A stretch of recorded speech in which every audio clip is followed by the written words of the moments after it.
cruce entre Bukele y Petro se dio a través de las redes sociales, más concretamente hablando a través de Twitter.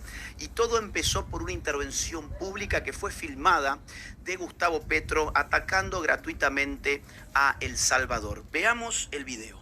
Horribles, no me puedo meter en otros países del campo de concentración de El Salvador, lleno de jóvenes, miles y miles encarcelados, que le da a uno escalofrío. Yo creo que hay gente que le gusta eso, indudablemente, ver a la juventud entre las cárceles, y creen que eso es la seguridad, y se disparan las popularidades, indudablemente, lo vivimos también en Colombia.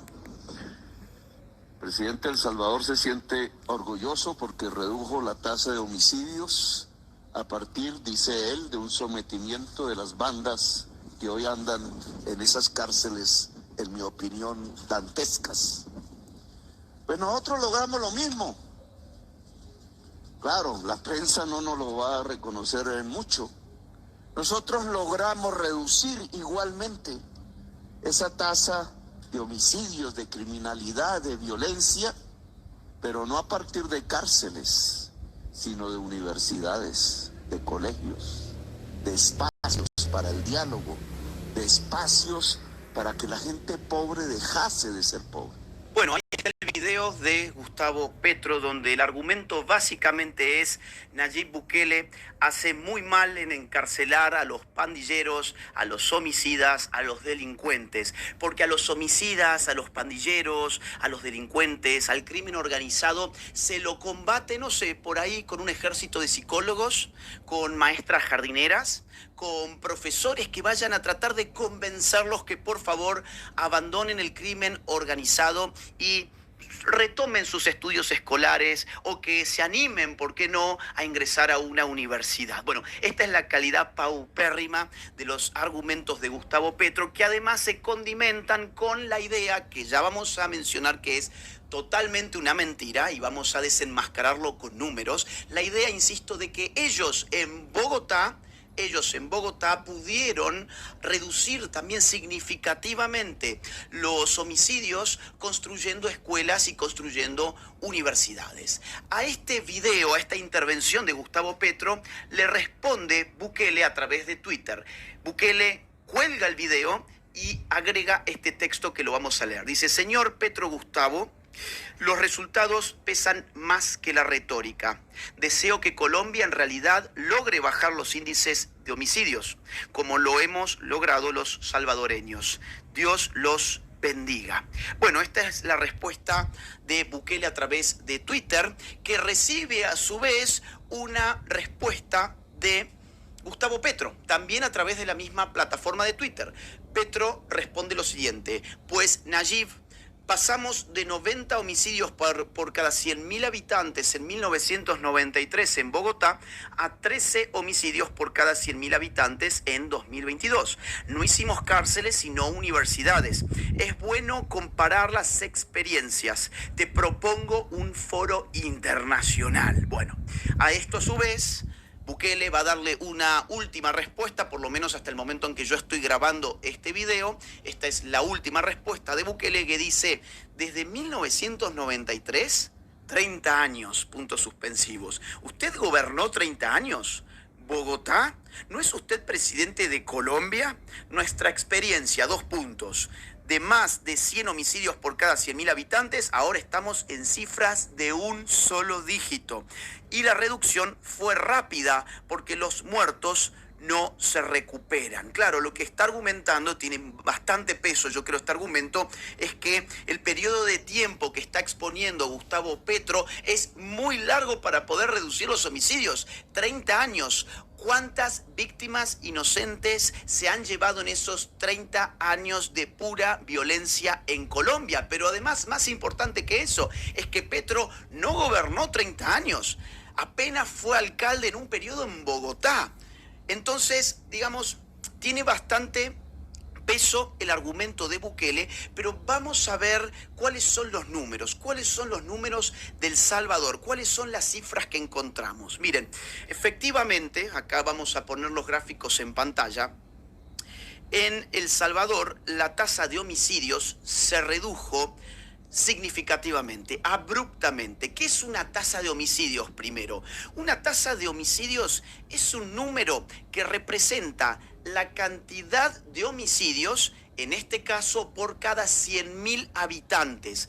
¿Por qué se cuenta de esta manera? ¿Por qué tantos homicidios por cada 100.000 habitantes y no más bien el número absoluto de la totalidad de los homicidios en un país? Pues porque al hacerlo en términos de tasa, o sea, haciendo un cálculo de cantidad de homicidios por cada 100.000 habitantes, neutralizamos la cantidad de población que tiene un país y así podemos comparar países con distintos tamaños poblacionales en términos, en este caso, de homicidios, y obtener una tasa te da la posibilidad de que ese número sea comparativo entre distintas situaciones poblacionales en términos numéricos. Bien, entonces podemos comparar la tasa de homicidios de El Salvador perfectamente con la de Colombia, a pesar de que la cantidad de población que tiene cada país es muy distinta, pero neutralizamos esa cantidad haciéndolo en términos de tasa, cantidad de homicidios por cada 100.000 habitantes. Entonces vemos, por ejemplo, que es cierto, en el año 2015, por ejemplo, en El Salvador, la tasa de homicidios por cada 100.000 habitantes fue de 103. O sea, mataban a 103 salvadoreños por cada 100.000 salvadoreños, básicamente. Ahora, vemos en este gráfico cómo ha ido bajando abruptamente esa tasa de homicidios hasta posicionarse en el año 2021, que es hasta donde me llega este gráfico, por lo menos porque fue publicado en enero del 2022, hasta llegar a 17,6 en el año 2021, pero ha venido bajando más y según los datos estadísticos de El Salvador, en el último año la tasa bajó a un número de una sola cifra, o sea, por debajo de 10, lo cual, sin lugar a dudas, es un logro impresionante, digno de reconocimiento internacional, a pesar de que el mundo, tan izquierdizado como está y tan progre, está condenando a El Salvador porque no, pobrecitos los pandilleros, pobrecitos los delincuentes, pobrecitos los miembros del crimen organizado, no se merecen estar presos porque son víctimas de la sociedad. Esa es la idea que tiene el izquierdista sobre el delincuente. Esto grábenselo, porque es así. Para un izquierdista, el delincuente es una víctima de la sociedad y por lo tanto la sociedad es la victimaria respecto del delincuente. Por lo tanto, cuando el delincuente delinque, en todo caso está realizando un acto de justicia, un descargo, una vendetta contra la sociedad que lo ha transformado en un delincuente. Lo que pasa es que la izquierda cree que el hombre es una especie de títere, que los hombres somos títeres de estructuras sociales que nos configuran en su totalidad y que no nos dejan margen a elegir, a decidir, a ejercer nuestra voluntad. Entonces, cuando tienen al frente a un delincuente, no se les ocurre pensar que quizás sí tenían otra alternativa. El paradigma contrario al de la izquierda, podríamos decir así para simplificar, el de la derecha, cree que efectivamente hay estructuras sociales que pueden hacer que las vidas sean miserables, pero que aún en la miseria es posible todavía elegir el bien. Por eso mismo encontramos en barriadas miserables, en barriadas con muy baja calidad de vida, que hay gente muy pobre que ha elegido el crimen, pero hay gente muy pobre que ha elegido una vida honesta. Y eso basta para refutar la idea de que el delincuente es una mera creación de la sociedad y que el delincuente no ha escogido en ningún sentido cometer los crímenes que comete contra la sociedad que lo ha vuelto delincuente. Y por lo tanto la sociedad le debe al delincuente en lugar del delincuente a la sociedad. Esta es la idea de los izquierdistas, por eso es que Gustavo Petro, entre otras razones, se pone del lado de los delincuentes como hacen los izquierdistas en general. Pero volvamos al tema del Salvador. Fíjense, por ejemplo, a ver un caso muy reciente. Vamos a ver casos recientes porque recién llegamos hasta el año 2021. Bueno, acá tenemos la cuenta de Twitter de la Policía Nacional de El Salvador, la policía, ¿bien? Donde está constantemente dando datos estadísticos oficiales. Por ejemplo, finalizamos el domingo 26 de febrero con 0 homicidios en el país y nos presenta un gráfico de curva donde compara desde el año 2018 hasta el año 2023 la evolución de los homicidios en los primeros 26 días del mes de febrero. Fíjense que la curva azul oscuro, la que está planchada, es precisamente la del año 2023. ¿Qué representa?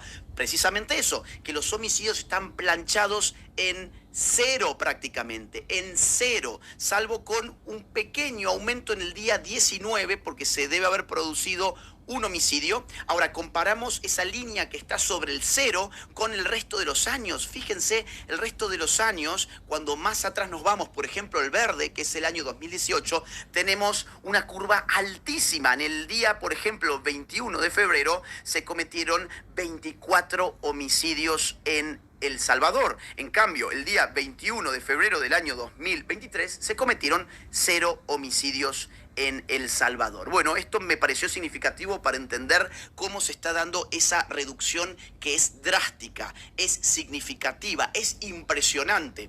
Ahora, ¿qué significa que El Salvador haya tenido hasta 105 homicidios por cada 100.000 habitantes hace muy pocos años? Bueno, comparémoslo con la tasa mundial de homicidios para darnos una idea si ese 105 es realmente alto, no tan alto o incluso, ¿por qué no, bajo? La tasa mundial de homicidios en ese año estaba en 6,1. O sea, mientras en El Salvador estaba por encima de 100, la tasa mundial, o sea, calculando todos los países, cantidad de homicidios en todos los países por cada 100.000 habitantes, nos daba 6,1. Esto es impresionante. Es decir, 105 era un nivel de violencia de los más altos del mundo, sin lugar a dudas. Ahora,